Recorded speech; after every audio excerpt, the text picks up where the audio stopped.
What if I told you there was once a truck that could haul hay bales by day and transform into a living room on wheels by night? Stick around, because this isn't a fairy tale. It's Detroit steel with curtains.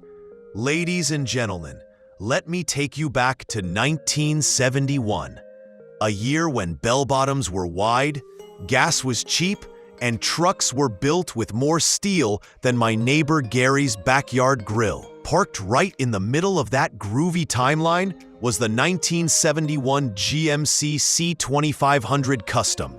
And this one rolled out of the factory with a Pullman camper shell painted to match its medium olive finish. I think what I liked the most when I first saw it was how it felt like a perfect marriage between a hard-working pickup and a cozy little cabin on wheels. Now let's talk hardware. Under that hood beats a 350 cubic inch V8, rated at 250 horsepower and 350 pound-feet of torque.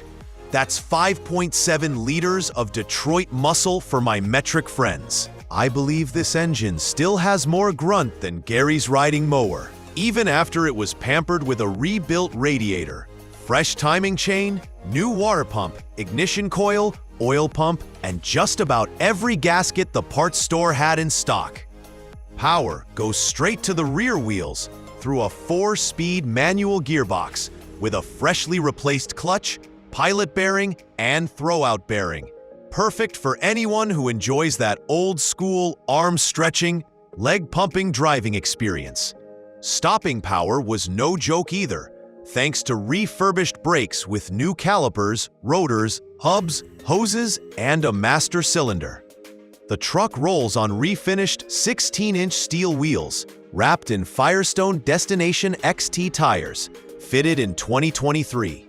Toss in power steering and refreshed air conditioning, and suddenly, this old rig feels like it's ready for both hauling hay bales and hauling the family on a road trip. Climb into the cab, and you're greeted with olive vinyl bench seating, a new dash pad, carpets, sill plates, pedal pads, and even a working dome light, because nothing ruins a midnight snack hunt like fumbling in the dark.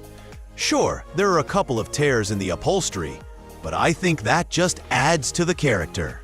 The Pullman camper shell out back comes with wooden cabinetry, carpeted flooring, curtains, and screened windows. Accessories include pillows, a lantern, and even frame documentation, which I believe is just fancy talk for conversation starters. All this rolling nostalgia was recently sold for $15,500, about 14,300 euros, and it came with refurbishment records and a clean Florida title. For that price, you're not just buying a truck, you're buying a piece of 1970s Americana, the kind of thing that makes people at gas stations ask, "Is that really yours?" So here's the deal. Whether you're into torque specs, camping vibes, or just want to watch me roast my friends for not owning one, stick with us. And hey, you can even become a sponsor of our channel for just $1. That's cheaper than Gary's terrible hot dogs at last weekend's barbecue. The sponsorship link is right below this video. Go on, give it a click before Gary burns another batch.